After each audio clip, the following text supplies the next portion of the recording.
नहमदहु व नसल्ली अला रसूलिल करीम अम्मा बाद। 2 रोज़ पहले हज़रत अबू बकर सिद्दीक़ रज़ी अल्लाह तआला अन्हु के खिलाफत के बारे में मैंने वीडियो बनाई। उस पर कुछ लोगों का ऐसा कमेंट आया कि इससे ऐसा लगता है कि हज़रत अली रज़ी अल्लाह तआला अन्हु को तजुर्बा था ही नहीं। इसमें तनक़ीस है हज़रत अली रज़ी अल्लाह तआला अन्हु के। जवाबन अर्ज़ है कि मेरा मकसद ये था कि हज़रत अली को तजुर्बा तो है, बहुत है, लेकिन हुज़ूर के वफ़ात वक़्त में अबू बकर सिद्दीक़ के मुकाबले में तजुर्बा कम है। अबू बकर सिद्दीक़ के मुकाबले में तजुर्बा कम है, ये सहाबा ने समझा।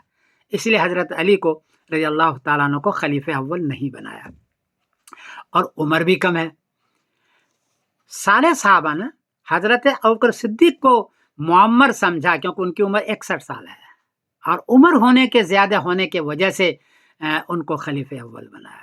हज़रत अली की उम्र उस वक्त 33 साल है, नए नौजवान हैं। तो 2 फ़र्क हुए।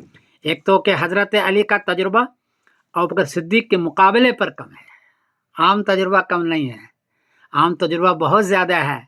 इसलिए जब उनकी उम्र ही हज़रत अली रज़ी अल्लाह तआला को उनको खलीफा बनाया 58 साल के बाद, और उनको इल्म भी है और उम्र दराज़ी के बाद बनाया उनको। इसलिए मेरा मकसद यह था कि हज़रत अबू बकर सिद्दीक़ के मुकाबले पर उनकी उम्र कम है और हज़रत अबू बकर सिद्दीक़ रज़ी अल्लाह तआला अन्हु के मुकाबले पर इनका तजुर्बा कम है।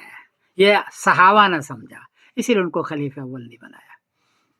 दूसरी बात कि अगर मन कुन्तु मौलाहु फ़अलियुन मौलाहु का तर्जुमा ये लिया जाए कि हज़रत अली को रज़ी अल्लाह तआला अन्हु को खलीफे अव्वल बना के गए हैं नबी करीम सल्लल्लाहु अलैहि वसल्लम, तो फिर हज़रत अली पर ही ये इल्ज़ाम आ जाएगा कि उन्होंने 24 साल तक इस पर अमल नहीं किया।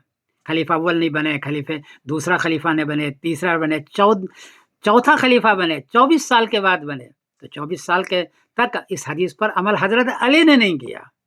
इसलिए सभी सहाबा ने यह समझा कि मन कुन्तु मौलाहु फ़अलियुन मौलाहु का तर्जुमा यह है कि जिनका मैं दोस्त हूँ, हुज़ूर ने फरमाया उनका अली दोस्त है, अली उनका महबूब है। ये उनका तर्जुमा नहीं है कि वो खलीफे अव्वल है। अगर ऐसा होता तो फिर हज़रत अली रज़ी अल्लाह तआला को सक़ीफ़ा बनी साइदा में जा कर के ऐलान करना चाहिए कि मुझे हुज़ूर ने खलीफा बनाया है। जैसे अबू बकर सिद्दीक़ रज़ी अल्लाह जाके ऐलान किया कि अल अइम्मतु मिन कुरैश, कि कुरैश का अमीर बनेगा। हज़रत अली रज़ी अल्लाह को भी जाके ऐलान करना चाहिए, या चलो अबू बकर सिद्दीक़ के बाद ऐलान करना चाहिए कि मुझे खलीफे अव्वल बनाया, या हज़रत उस्मान रज़ी के ज़माने में ऐलान करना चाहिए कि मुझे खलीफे अव्वल बनाया। लेकिन तीनों ज़माने में उन्होंने उनको नहीं कहा।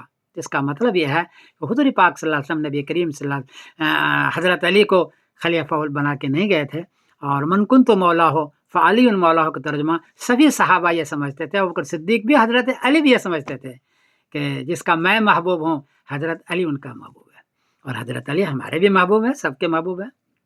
फिर भी कोई गलती हुई तो माफ़ करना, हज़रत अली बहुत बड़े आदमी हैं और बाद में खलीफे राबिया बने 58 साल के बाद। उनको तजुर्बा भी बाद में बहुत ज़्यादा हुआ। अबू बकर सिद्दीक़ की तरह तजुर्बा उनको हो गया और उम्र भी उनकी हुई। इसलिए कोई गलती हुई तो माफ़ करना। मेरा ये मकसद था कि अबू बकर सिद्दीक़ के मुकाबले में उनका तजुर्बा कम और अबू बकर सिद्दीक़ के मुकाबले में उनकी उम्र कम। ये बाकी अलल इतलाक़ हज़रत अली में तजुर्बा कम हो, ये मकसद नहीं था। इसलिए उनकी तौहीन न की जाए। शिया और सुन्नी को दोनों को इस नुक्ते पर गौर करना चाहिए।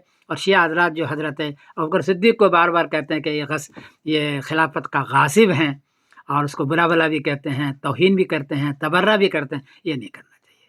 अगर ये ऐसा करेंगे, हज़रत अबू बकर सिद्दीक़ को आप बुरा भला नहीं कहेंगे, तो बहुत कुछ मुमकिन है कि शिया और सुन्नी बहुत करीब आ जाएँ और खलिश कम हो जाए। मेरी एक छोटी सी गुजारिश है। फिर भी कोई गलती हुई तो माफ़ करना। मैं समीर उद्दीन कासिम बोल रहा हूँ।